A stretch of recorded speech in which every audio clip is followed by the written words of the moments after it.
बहुत अरसा पहले की बात है। एक बादशाह था। उसकी एक खूबसूरत और इकलौती बेटी थी, जो अपनी खूबसूरती और दौलत की वजह से बहुत मगरूर और गुस्ताख हो गई थी। जब भी कहीं से उसके लिए शादी का पैगाम आता, वो उसे ठुकरा देती और उसका खूब मजाक उड़ाती। एक दिन बादशाह ने एक बड़ी दावत की और उसमें शहजादी से शादी करने वाले तमाम उम्मीदवारों को बुलाया। सब लोग अपने अपने मर्तबे के हिसाब से कुर्सियों पर बैठ गए। शहजादी दावत में अपने खिदमतगारों के साथ बड़ी मगरूराना अंदाज में आई। वो जिस उम्मीदवार के पास से गुजरती, उसे बड़ी हक्कारत से देखती। जब एक शहजादे के पास पहुंची जो बहुत मोटा था, तो उसने अपनी खिदमतगारों से हंसते हुए कहा, यह गोल टब है। दूसरे उम्मीदवार को देखकर बोली, कैसा खंबे की तरह लगता है। एक शहजादा बहुत छोटा था, तो उसने कहा, जरा छोटू मोटू को तो देखो। एक नवाब बहुत गोरा था। शहजादी ने उसे सफेद चूहा कहा। एक अमीर का रंग सुर्ख था, तो उसने उसे मुर्गे की कलगी कहकर पुकारा। इसी तरह वो हर उम्मीदवार का मजाक उड़ाकर उन्हें बेइज्जत करती रही। लेकिन वह एक बादशाह को देखकर जोर से हंसी, क्योंकि उसकी दाढ़ी थी। उसने मजाक उड़ाते हुए कहा, जरा इसे तो देखो, इसने अपने चेहरे पर कैसी झाड़ पूछ लगा रखी है। बादशाह ने जब देखा कि उसकी बेटी ने मेहमानों की इतनी बेइज्जती की है, तो उसे बहुत गुस्सा आया। उसने भरे दरबार में यह ऐलान किया कि शहजादी पसंद करे या न करे, मगर अब मैं उसकी शादी किसी फकीर से करूंगा। इस ऐलान के बाद तमाम लोग वहां से चले गए। कुछ देर बाद एक आवारा गवैया आया, जो गलियों और ऊंची ऊंची जगहों पर घूम घूम कर गाने गाता था। उसने शाही महल के नीचे खिड़की के करीब खड़े होकर गाना शुरू कर दिया। बादशाह ने उसकी आवाज सुनी तो एक खादिम को हुक्म दिया कि उस फकीर को अंदर बुलाया जाए। वह खिदमतगार फकीर को, जो पुराने और मैले कपड़ों में खड़ा था, अंदर ले आया। फकीर गवैये ने बादशाह और शहजादी के सामने बहुत ही खूबसूरती से गाना गाया और बादशाह से इनाम मांगा। बादशाह ने कहा, तुमने बहुत अच्छा गाना सुनाया है, मैं तुम्हें एक बहुत बड़ा इनाम दूंगा। जब शहजादी ने अपनी बेटी की शादी तुमसे बदहवास हो गई और जोर जोर से रोने लगी, मगर बादशाह ने उसकी एक ना सुनी। गुस्से से भरे बादशाह ने कहा, मैंने मेहमानों के सामने कसम खाई थी कि तुम्हारी शादी किसी फकीर से करूंगा। अब मैं वो कसम पूरी कर रहा हूं। यह कहकर बादशाह ने काजी को बुलाया और मगरूर शहजादी की शादी आवारा गवैये के साथ कर दी। फिर हुक्म दिया कि तुम अपने शौहर के साथ इस महल से चली जाओ। शहजादी रोती बिलखती फकीर के साथ चल दी। रास्ते में वो एक बड़े शिकारगाह से गुजरे। इतनी बड़ी शिकारगाह देखकर शहजादी हैरान रह गई। उसने फकीर से पूछा, यह शिकारगाह किसकी है? फकीर ने जवाब दिया, मैंने सुना है कि तुमने दाढ़ी वाले बादशाह का मजाक उड़ाया था। यह शिकारगाह उसी की है। अगर तुमने उससे शादी कर ली होती तो यह सब तुम्हारी मलकियत होती।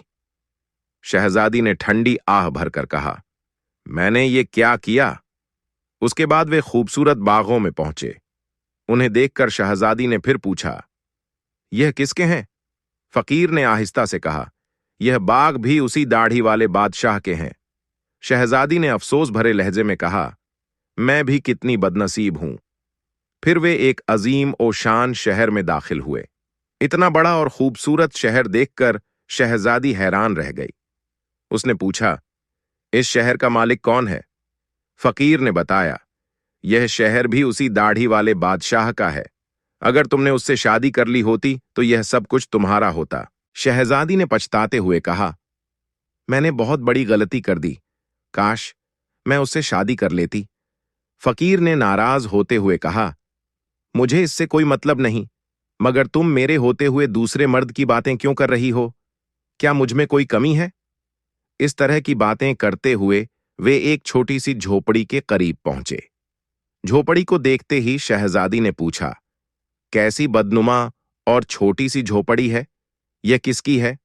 फकीर ने कहा, यह मेरा घर है और यही वह जगह है जहां हमें जिंदगी गुजारनी है। शहजादी ने कहा, तुम्हारे नौकर कहां हैं? फकीर ने जवाब दिया, हमें नौकरों की क्या जरूरत, तुम हर काम कर सकती हो। अब आग जलाओ और मेरे लिए खाना बनाओ, मैं भूखा हूं, बहुत थक गया हूं। कहकर फकीर सो गया। क्योंकि शहजादी को खाना पकाना नहीं आता था, इसलिए फकीर ने उसकी मदद की। कुछ देर बाद उन्होंने उल्टा सीधा खाना बनाकर खा लिया और सो गए। दूसरी सुबह फकीर ने शहजादी को जगाया और कहा, घर साफ करो और दूसरे काम निपटाओ।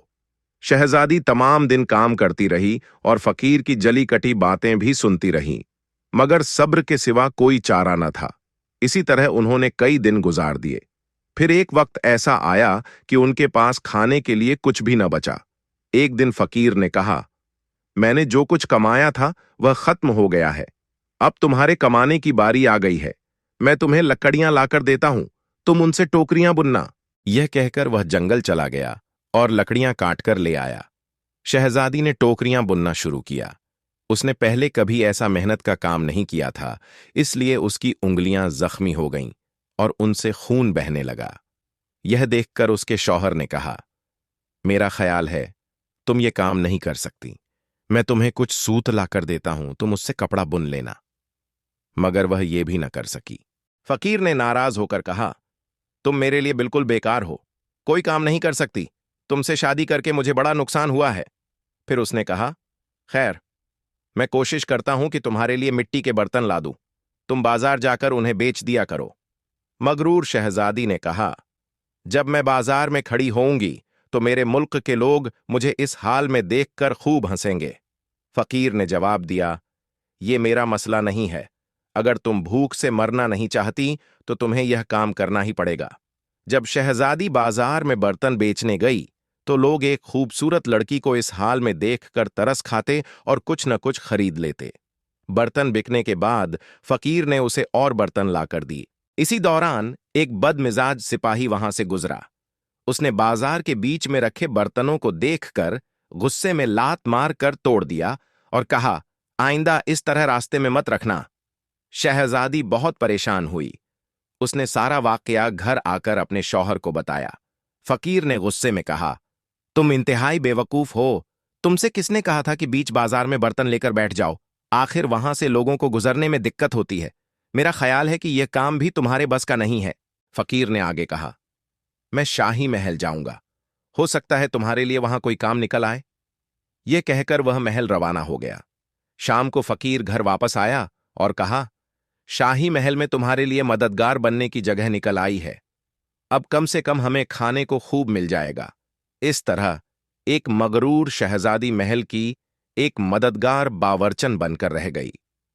वह हर रोज सुबह से शाम तक बावर्ची खाने के सारे काम करती थी और शाम को लोगों का बचा हुआ खाना लेकर घर वापस आती।